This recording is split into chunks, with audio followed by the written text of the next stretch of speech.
Let's learn how to test these type of diodes with the help of analog multimeter.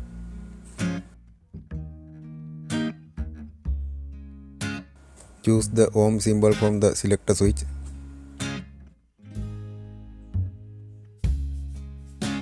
First place the multimeter minus probe to the analog of the diode. Place the plus probe of the multimeter on the cathode of the diode. Then show you some value in the range. Change the anode and cathode.